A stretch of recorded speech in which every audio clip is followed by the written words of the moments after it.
"You're too old to travel with us, Grandma. Just watch the house." That's what Josh said. My son, standing by the open van door with his sunglasses pushed up on his head like some smug magazine dad, while his wife Amy zipped up matching suitcases for the kids. They were all in those neon blue Family Cruise 2025 shirts Amy had custom ordered. Mine too. Same size. Same bright letters. Still folded, still on the hall chair behind me. "Just keep the plants alive and check the mail," Amy added, tossing me a list like I was the dog sitter. No one made eye contact. Not even the youngest, Ellie, who used to braid my hair on the porch when she thought no one was watching. I stood there with the keys in one hand and a Tupperware of homemade muffins in the other. Baked them the night before. Blueberry lemon, Josh's favorite. He didn't even glance at them. The door slammed. The van backed out. I didn't wave. I walked back into the house. Their house. Not mine. Mine was sold years ago to help them get this one. Bigger backyard, better school district. I moved into the guest room just for a while after Tom passed. That while became 5 years. The silence after they left wasn't quiet. It rang. A kind of noise that lives in your bones. I set the muffins on the kitchen counter. The family cruise itinerary was still up on the fridge, held there with a magnet shaped like a palm tree. I reached out and pulled it down slowly, folded it into thirds and slid it into the trash. Then I sat at the kitchen table, the list of chores in front of me. Water ferns, pick up packages, set alarms, feed the neighbor's cat every other day. It wasn't the chores that hurt. It was the fact that they didn't think I'd notice. That evening I found the envelope. It was in the trash can under the sink, tucked between a used tissue and a pizza box. 5 printed tickets. First class. Miami to St. Thomas. I unfolded them one by one. Josh, Amy, Ellie, Ben, Kate. No 6th ticket. No mistake. I sat on the floor for a long time with those tickets in my lap. The tile was cold under my legs. The hum of the refrigerator sounded like a whisper. "You're not invited. You never were." I didn't cry. I'd already done that. For birthdays forgotten. For text messages ignored. For the way Grandma had become synonymous with nanny or spare chair. No, what I felt now wasn't sadness. It was something else. I stood up. Walked to the bedroom. Pulled out the old leather suitcase I hadn't used in years. The one Tom bought me for our 30th anniversary trip. The handle was frayed, but the zipper still worked. I started packing. 3 changes of clothes. My medications. A half-used journal. Nothing they'd miss. Nothing I owed them. At midnight, I sat in the living room with the lights off. Just me and the glow from the neighbor's porch light. I held the mug of tea like a shield, but it wasn't warmth I needed. It was clarity. And I had it now. I wasn't going to sit here and watch the house. They didn't forget me. They erased me. And I let them. But tonight? Tonight I was writing myself back in. 3 days earlier, I was folding towels with lavender-scented hands and humming to myself. The cruise was all anyone talked about for weeks. Amy had laminated the itinerary and made a group chat called Sailing Squad. I wasn't very active in it, but I read every message. I tried to keep up, tried to laugh at their jokes, even sent a meme once which no one reacted to. Still, I was in the plans. I thought I was. I'd packed early. Laid out my outfits on the bed like I used to do when Josh was little and had school trips. A white linen blouse. A coral wrap dress I bought online but never worn. My swim shoes from the rehab pool. Just in case. I didn't plan to swim, but still. The kids had tried on their cruise shirts the night before. Ellie twirled in hers. "Grandma, yours says best grandma ever." I smiled and said I liked it, even though the neon color made me look sickly. Amy rolled her eyes when I pulled out the snacks I planned to bring. "Mom, we'll have unlimited food on the ship. You don't need dried apricots." But I still packed them. Along with ginger chews, antacids, and motion sickness bands. Not for me. For the kids. The night before departure I baked muffins. Blueberry lemon, extra zest. Josh had loved them as a teenager. Used to sneak them from the counter, thinking I didn't notice. I baked them quietly while everyone watched TV. No one offered to help. I cleaned the dishes, wiped the counters, and tiptoed to bed. At 5 a.m. I woke up before the alarm. Showered. Put on the cruise shirt. Brushed my hair. Sat at the edge of the bed and waited. They came downstairs around 6:30. Josh in khakis and boat shoes. Amy already stressed, barking orders. Did we pack sunscreen? Where's Ben's passport? I stood near the doorway with the muffins in a plastic container and my suitcase at my feet. That's when Amy looked at me like I was an unexpected guest.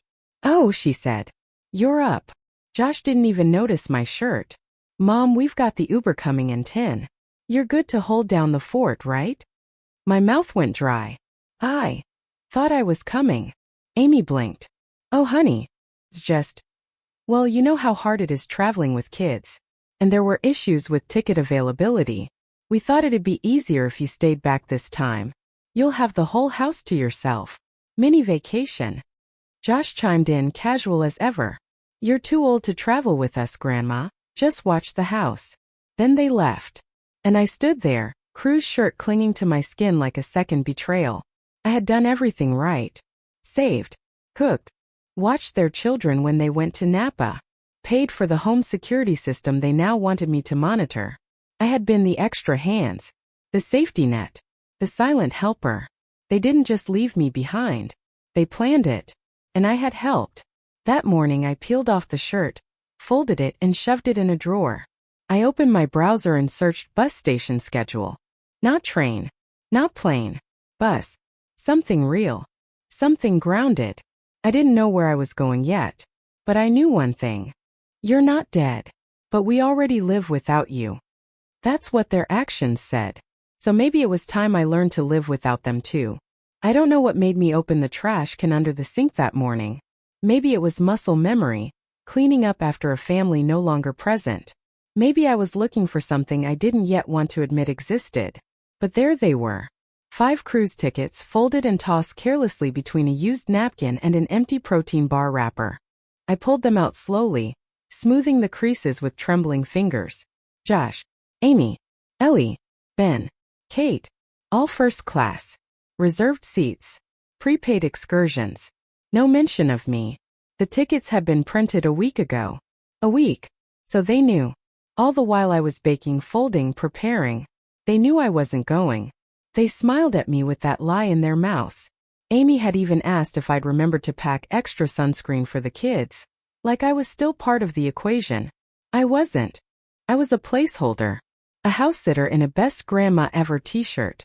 Something about that shirt still in the drawer made my chest burn. They didn't forget to include me.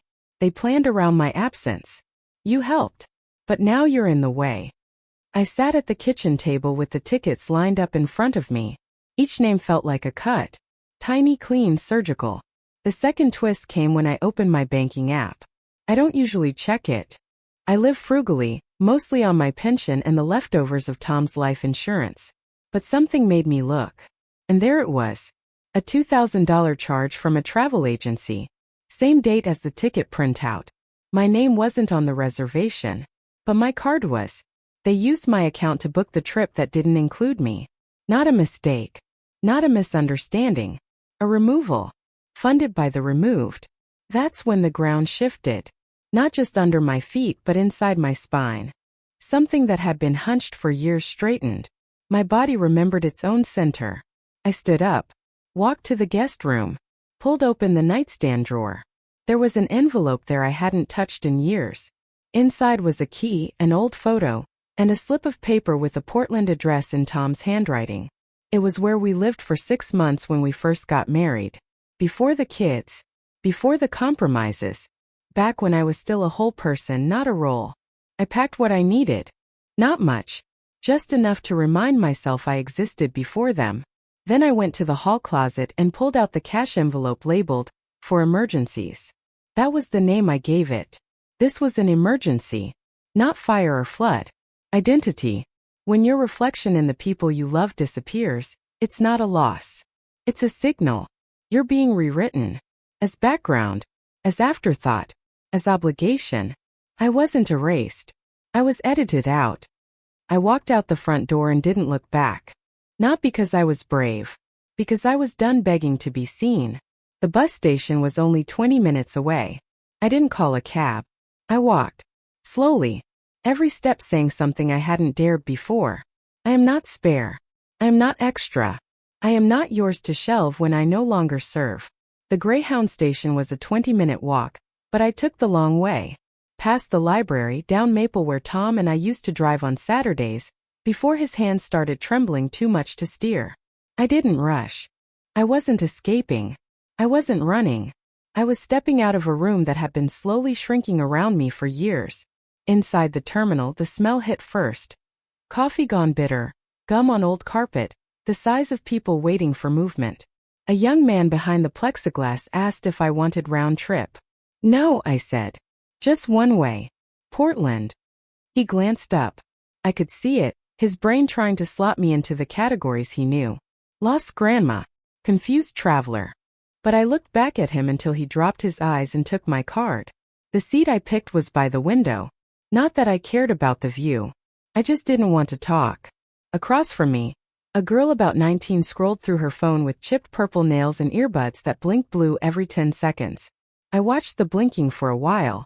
Steady. Predictable. Unlike people. When the bus pulled away, no one waved. I didn't expect anyone to. I hadn't told anyone I was leaving. Not because I wanted drama, but because I didn't owe them that explanation anymore. The road stretched out like a vein. Gray cracked honest. I reached into my bag and pulled out the piece of paper with the Portland address. It was yellowed soft at the corners. I didn't even know if the house still existed. Didn't matter. I just needed a direction.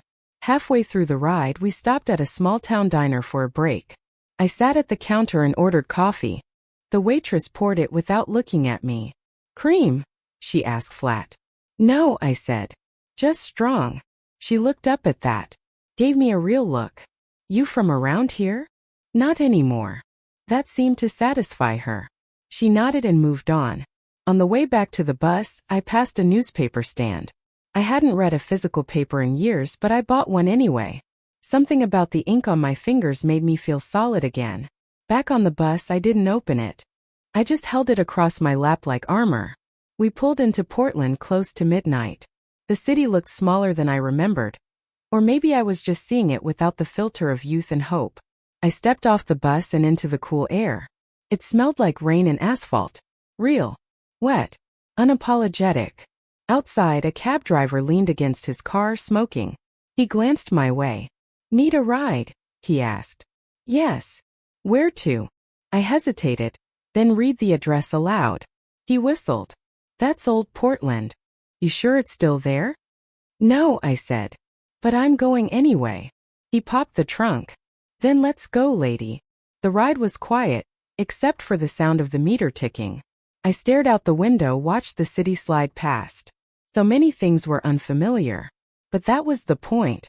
I wasn't here to remember. I was here to forget them. He dropped me at a small motel with a flickering sign. I paid in cash. The room was clean enough. One bed, a nightstand, a chair by the window. I sat in that chair for a long time, coat still on, staring at nothing.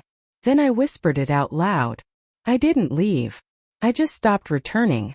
There was no rage in it. No sadness either. Just fact. By the time I lay down, I was bone tired.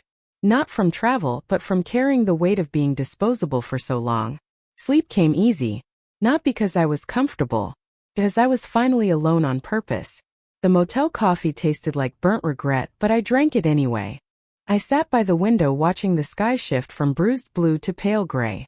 Outside, the world didn't know I had disappeared. And no one inside mine noticed either. I turned my phone on. Just for a minute. Just to see. No calls. No messages. Of course not. But there was a notification. My bank. Another charge from the travel agency. Gratuities and upgrades processed. Almost $600. From the same card they used to book their escape. That's when it hit me. It wasn't just that they'd left. They'd planned it using my money. I sat very still. Not shocked. Not even angry, not in the way people imagine rage to be. Mine was quieter. Like a fuse inside me had already burned through. And now it was just heat in my hands. They didn't just forget me. They used me. You're not dead. But we already live without you. That's what their silence said. And mine would answer it. I pulled out my old notebook from my bag. The one where I kept grocery lists and birthdays. In the back, a list I hadn't touched in a decade. Names. Numbers. One of them was for my lawyer. Tom and I had used him when we rewrote the will after Josh's accident. I dialed. Rothman Law, said a young voice. This is Diane Wallace. I need to update my documents. Of course, Mrs. Wallace. We can get you in Friday morning. That's fine. After I hung up, I tore the page from the notebook and crumpled it. Not dramatic, just final. Then I opened my bag and took out the envelope marked house. Deed copies. Bank info. A small card Josh once gave me that said, "Thanks for everything, Mom." I looked at it for a long moment, then dropped it in the trash. A slow chill crawled into my chest. Not cold. Clarity. I didn't forgive. I just turned off the sound. The next morning, I got dressed before the sun came up. Not because I had somewhere to be, but because my body, for once, wasn't waiting for anyone's permission. I wore the dark green blouse Tom used to love. Soft cotton buttons like old coins. I hadn't worn it in years. Amy once called it a little too vintage. I buttoned every one of those coins slowly. Then I reached into the bottom of my bag and pulled out a sealed envelope. My original will. Still in the sleeve from Rothman's office. I slid it into the motel room's small safe. The kind with a cheap lock and more dust than purpose. Clicked shut like punctuation. I checked my phone one last time. Nothing. No, where are you? No, we're sorry. Nothing. Exactly what I expected. I took a cab to a nearby branch of the same bank where Josh had helped me set up a joint account, back when Tom first got sick. I walked in with purpose. My purse under one arm, the lawyer's card in the other. I need to close a joint account, I told the teller. She blinked. May I ask why? Because it's not his money anymore. Her face changed. No more questions. I signed the forms. Transferred the balance to a private account. One Tom and I opened in '92 and I never touched. Just let it sit like backup oxygen. Today I breathed it in. I left the bank with new paperwork, a debit card in my own name, and no trace of the old one. No one called. No one noticed. That afternoon, I bought a bus ticket to a smaller town an hour out, Greenville. I'd found a listing, room for rent, quiet house, garden out back. Paid the deposit in cash. The woman on the phone said, "No pets, no parties, no drama." Perfect, I said. When I hung up, I opened the Notes app on my phone and typed one sentence. They won't find me in the places they never looked. Then I turned off the phone. Not out of spite. Out of mercy. Because if they ever did decide to look, I didn't want to hear the excuses. I didn't want to hear "we thought you needed space." Or, "we didn't know it hurt you." They knew. They just didn't think it would cost them anything. Now they'd learn. But I wouldn't be there to see it. Because this time my silence wasn't passive.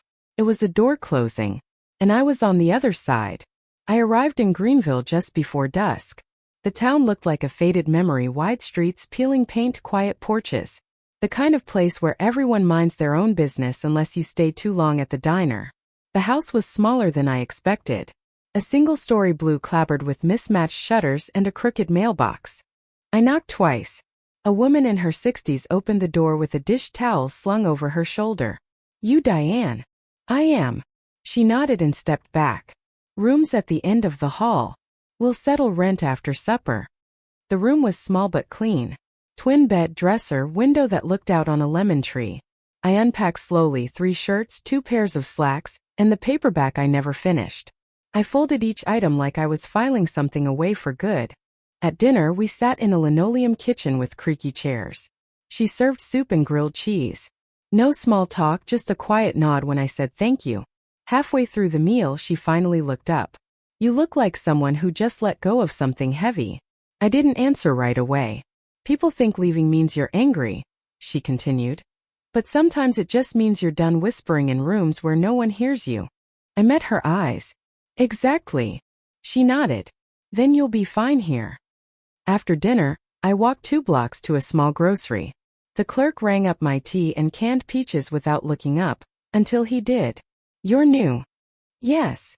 He looked me over, not rudely, just curious. "You from the city?" "No. Just from before." That made him smile.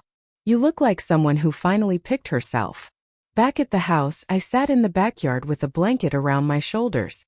The lemon tree rustled, and the night air smelled like something clean. Not fresh clean. Like a place recently cleared of ghosts. I thought of Ellie's tiny hands, the ones that used to braid my hair. I thought of Josh, age 6, sleeping in a pirate costume because he didn't want the day to end. And then I let them go. Not because they didn't matter, but because I finally did. I was your background. Until I disappeared. It happened on the third day. I was sitting under the lemon tree with a mug of tea, flipping through the classifieds more out of habit than hope, when a shadow blocked the light. Mom!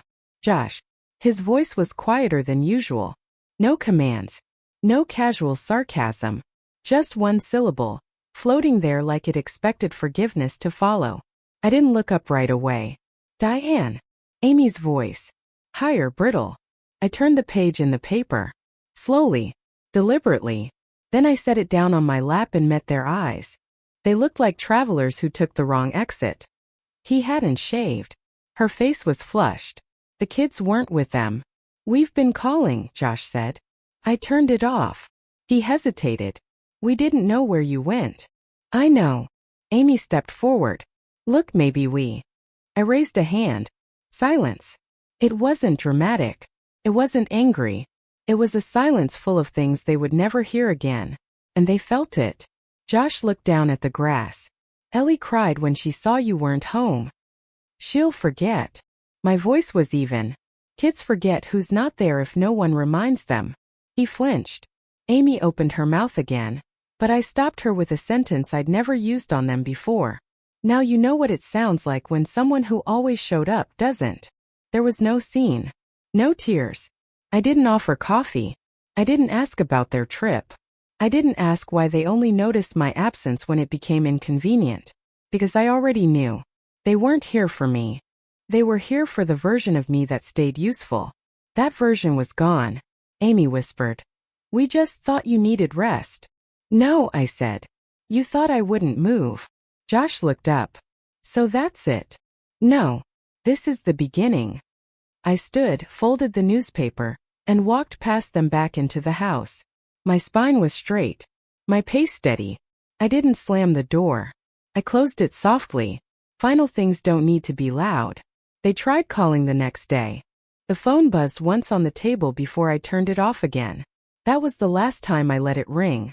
By the end of the week, I got a letter at the house. Certified mail. Forwarded from the address they still called home. Inside was a single sentence scribbled by Josh. We need to talk about the accounts. Of course they did. But I'd already spoken, just not in the way they were used to. 2 days earlier, the trust documents were finalized. My lawyer, a calm man with kind eyes, slid them across the desk. It's all yours now. Sole access, sole rights. No one touches a cent without your signature. I nodded. The will had been changed too. The property back home, once meant to be for the grandkids, was now allocated to a women's housing initiative in Oregon. It was Tom's idea once. I just never acted on it until now. Back at the house, I sorted through a box of old cards. Birthday drawings from Ellie. Mother's Day notes with pre-written verses and half-hearted signatures. I kept 3. The rest went into the trash with ceremony. The woman I was renting from, Helen, knocked once and poked her head in. You want the room next month too? Yes, I said. Longer, actually. She nodded. I'll make it yours. Simple as that. Ownership didn't require a deed. Just intention. I went for a walk that evening. The streets were calm, dusted with early fall. At a stoplight, a teenager held the door open at a gas station and said, You look like you know where you're going. I smiled. Finally. The final twist wasn't dramatic. It was paper. Legal. Absolute. Josh wouldn't be able to open the joint account again. The cruise balance? Gone. No reimbursements. No access. No explanation. They'd call the bank and learn the truth. That I hadn't disappeared. I just left the part of the story they thought they controlled. They didn't cut me out. I walked off their page. And I was still writing mine. Sunday morning I woke before the sun. Habit mostly. Years of being the first one up to turn on the coffee pot, set out school clothes, slice fruit for people too busy to say thank you. But now there was no one to wake. No one to serve. I made coffee anyway. Black quiet real. The lemon tree outside my window caught the first hint of light. I pulled on my cardigan, old worn mine, and stepped onto the porch. The air smelled like earth and time. I sat in the same chair I had 3 mornings in a row. Same chipped armrest. Same spot on the floor where the paint was thinning. But it felt different now. The silence wasn't empty. It was earned. I sipped slowly, the ceramic warm in my hand. No notifications. No buzz. No calendar reminders. For the first time in decades, I had no place to be. And that, I realized, was peace. A woman passed by on the sidewalk walking her dog. She slowed when she saw me, then smiled. "You new around here?" "Yes," I said. "Looks like you made it out of something." "I did." She nodded like she understood more than I said. "Well, welcome." After she turned the corner, I sat with that word. Welcome. Not needed. Not tolerated. Just welcome. Later I baked a pie. Not for anyone. Not to be polite. Just because I liked the smell. I played an old record Tom used to hum along to. I laughed when I dropped flour on the floor. The oven beeped. The crust browned perfectly. I let it cool on the windowsill just because I could. And then I sat down again with a pen and paper. Not a grocery list. Not a holiday plan. Just a sentence. Sometimes love is just the end of explaining yourself. That's it. No drama. No confrontation. Just a closed door with no need to knock again. I didn't leave them to make a point. I left because I was tired of being a comma in someone else's sentence. Now, I'm a whole paragraph. And the rest of the page is mine. Been through it? When they crossed a line and you made sure they felt it.